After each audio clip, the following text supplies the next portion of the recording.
Once again, good morning mga guys, mga friends. Ito na po, nakarating na po ako ng ahon po ito patungo ng Baguio City. Ito na po ako sa may Iglesia ni Cristo, lokal po ng Marcos Park, distrito ng La Union. Ito na po, papaahon na po kami ng aking mga kasama.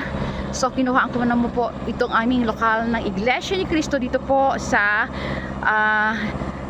distrito ng La Union po, lokal ng Marcos Park.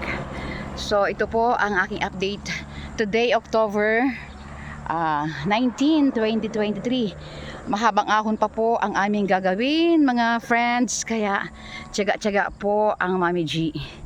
Ayan po, talagang ang ganda po paahon. Medyo mainit na po, masakit sa balat ang init dito po sa lugar na to. Ito po.